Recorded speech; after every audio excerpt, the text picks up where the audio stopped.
দোকান থেকে নিয়ে আসলাম একটা ডিম আর রুটি। তো আমার ইচ্ছা ছিল আজকের ফিশ কাটা রুটি দিয়ে, যেহেতু ডিম রোজ খাওয়া, তো ফিশ কাটা রুটি দোকানে নেই, তো আর কি করব। তার জন্য আমাকে কোয়াটার রুটি আনতে হলো। কোয়াটার রুটিটাকে আমি এবার পিস করে কেটে নিলাম। পিস করে কাটা হয়ে গেল। ছোট ছোট পিস হয়েছে ঠিকই, কিন্তু পিস কাটা তো রুটি হয়েছে। এবার একটা ডিম নিলাম। বাবা, এ তো ডিম না, এ তো উটপাখির ডিম লাগছে। যাই হোক, ডিমটাকে ফাটিয়ে নিলাম, নুন দিলাম। হ্যাঁ, লঙ্কা দেবো এতে। ও, ভুলে গেছি, লঙ্কা এখন এলেপেনে করে আসতে তো সময় লাগবে, তাই আমি লঙ্কা ছাড়াই করে নেব। যাই হোক, গ্যাসের ওপর কড়া বসিয়ে দিলাম। গ্যাস ওপেন করি, ফায়ার করলাম কড়াটা গরম হওয়ার জন্যে।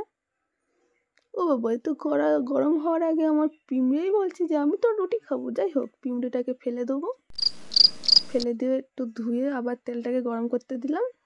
দিয়ে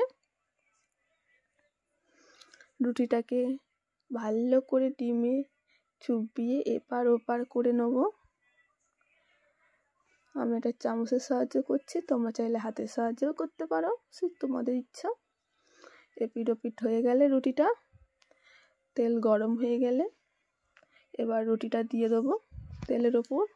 এই ডিম টোস্টটা অল্প তেলেই হয়ে যায়। দেখো, কড়াই আমি সামান্য পরিমাণে তেল দিয়েছি। ডিম রুটিটা দিয়ে দিলাম। এপিট ওপিট করে রুটিটা ভেজে নেব। ভাজা হয়ে গেলে আমি তুলে নিলাম। এভাবে সব কটা রুটি ভেজে নিলাম।